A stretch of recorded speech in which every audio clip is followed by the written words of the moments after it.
Welcome back to the IBSP. Here's your host, Foxy New. Bud Crawford versus Triple G. Look, let's break it down honestly and objectively as possible. And one of the newest fight rumors out today is that Bud Crawford versus Triple G is a fight that's being offered for 2025 in Saudi Arabia by the Turk.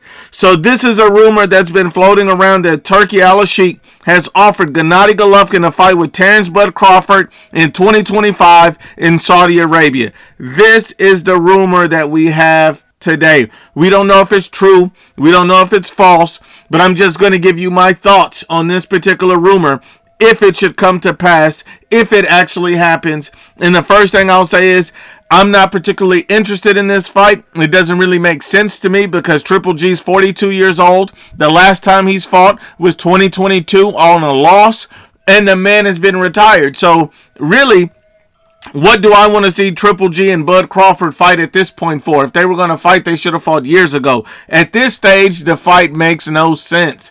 That's my opinion.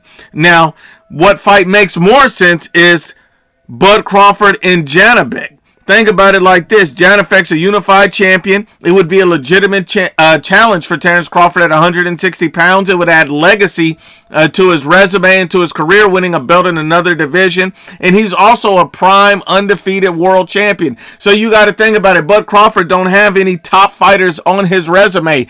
Bud Crawford and his team called Errol Spence a hype job. Outside of that, they fought a bunch of old or washed fighters. So really, this would be the best win of his career if he could convincingly beat a guy like Janibek and become a unified champion at 160. This would be great for Bud Crawford.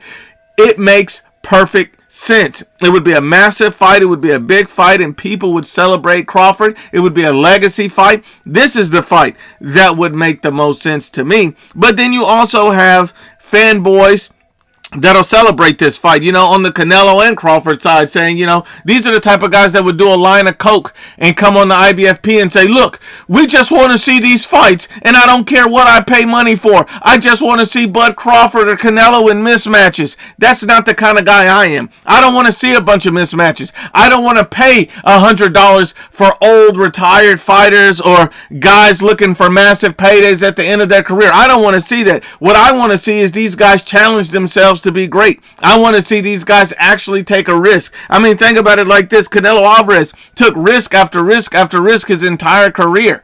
I mean, let's just be honest and unbiased. Undefeated prime world champions. We need to see that from Bud Crawford. I need to see Bud Crawford being challenged. I'm not seeing Bud Crawford wanting to fight guys like Virgil Ortiz, Boots Ennis. I see his fans say those fights don't make sense. I see his fans say those guys don't deserve fights. I see his fans saying everybody's ducking Bud. Okay, well, if that's the case, go ahead and take a challenge. Go ahead and fight a guy like Janibek. That would be perfect for his legacy and for him to also secure a bag. But a Triple G fight, if this is to come to pass, if this rumor is actually true, makes zero sense fighting a 42-year-old guy whose last fight was years ago. It makes no sense. The only thing I will say is if the fight does come to pass, Bud Crawford could still be in trouble.